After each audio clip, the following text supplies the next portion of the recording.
of people, then go on to describe the two types, such as those who make your life easier and those who make your life harder, or those who have money and those who don't. Lines like that are often said in movies, by motivational speakers, or by friends. The list of two types of people can go on and on. The truth is, there is only one grouping that matters. That is, those who do not know Jesus and those who do.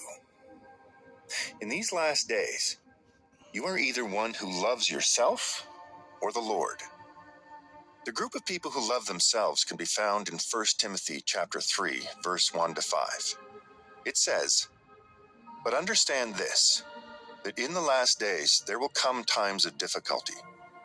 For people will be lovers of self, lovers of money, proud, arrogant, abusive, disobedient to their parents, ungrateful, unholy, heartless, unappeasable, slanderous, without self-control, brutal, not loving good, treacherous, reckless, swollen with conceit, lovers of pleasure rather than lovers of God, having the appearance of godliness, but denying its power. Avoid such people." The first thing we see about those in the first group is that they are lovers of self. This is the defining characteristic of those in the first group. Everything else they do flows out of a need to fulfill one's own desires. This leads to people loving money more than God, loving pleasure more than God, being proud and heartless against God, and the rest of the characteristics mentioned on that list.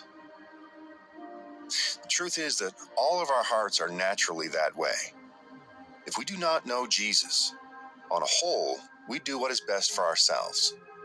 We become selfish and seek to only fulfill our own pleasure. For those who are followers of Jesus, he becomes our first and most important priority.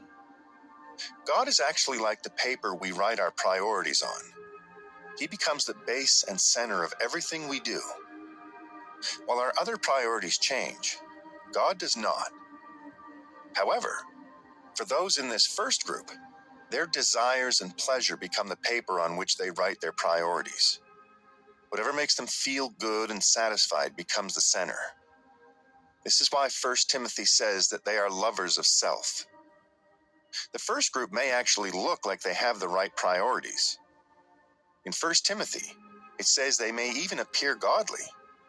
However, their godliness is surface level. They look good on the outside, but their hearts are evil. Jesus talks about a group of Pharisees with the same problem.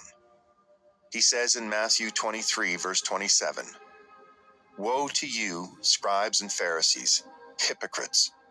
For you are like whitewashed tombs, which on the outside appear beautiful, but inside they are full of dead men's bones and all uncleanness." Jesus calls them whitewashed tombs. On the outside of the building is a new, fresh coat, but inside is nothing but dead bodies. Our heart matters more than how we make the outside look. Let's say I offered to get you a delicious bowl of chicken noodle soup. I get a bowl that has a lid on it. I start cleaning the outside of the bowl to get it ready for the chicken noodle soup. Matter of fact, I scrub the outside of it until it is spotless. I tell you the bowl is clean, but then you look inside. There's old ketchup, mayo, a hot dog, a soggy bun, mustard, and soy sauce left on the inside. Would you eat my chicken noodle soup out of that bowl? Of course not. While the outside looks clean, the inside is a mess. Jesus is trying to show us the same thing. It doesn't matter how godly we appear if our hearts are unclean. The first group is full of people who may look godly, but have unclean hearts. The second group of people are those who love Jesus in these last days. Acts 2, verse 17 says, "And in the last days it shall be, God declares, that I will pour out my spirit on all flesh. And your sons and your daughters shall prophesy, and your young men shall see visions, and your old men shall dream dreams." How many